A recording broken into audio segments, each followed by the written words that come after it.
నా తిప్పలు ఇంత అంత కాదు, అన్నీ కంప్లీట్ అయిన తర్వాత ఇంకా ఆఖరికి నన్నే ఆపరేషన్కి లోపలికైతే పిలిచారు. లోపలికి పిలిచిన తర్వాత అనస్థీషియా ఇచ్చినారు. అనస్థీషియా ఒకటైతే నాకు అంత తొందరగా మత్తు ఎక్కలేదు. ఇంక రెండో అనస్థీషియా ఇచ్చేసిన తర్వాత ఆపరేషన్ స్టార్ట్ చేశారు.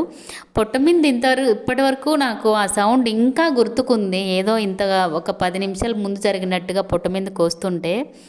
కాకపోతే అది కోసేసిన తర్వాత ఫస్ట్ 12:15కి ఒక పెద్ద అబ్బాయిని, 12:16కి రెండో అబ్బాయిని ఫస్ట్ నాకే చూయించినారు. అప్పటి వరకు ఉన్న నా డౌట్ ఏంటంటే ఫస్ట్ తల్లికి చూయించరేమో అని. ఎందుకంటే మా పాపని ఫస్ట్ డెలివరీ అప్పుడు మొత్తం స్టిచ్ చేసి రూమ్లోకి వచ్చేందుకు నాకు చూపించలేదు, చెప్పలేదు ఇలాగ అమ్మాయిని. మాయ అలాగా పడదనేసి చెప్పరంట, తర్వాత నాకు చెప్పారు. ఇప్పుడు కూడా అలానే ఉంటుందేమో అనుకున్నాను. కాకపోతే ఫస్ట్ నాకు చూయించారు. కాకపోతే మేడము అప్పుడు ఆపరేషన్ వద్దమ్మా పిల్లలు కాకుండా నెక్స్ట్ చేయించుకోనింది. రీజన్ ఏంటంటే నెక్స్ట్ వీడియోలో చెప్తాను.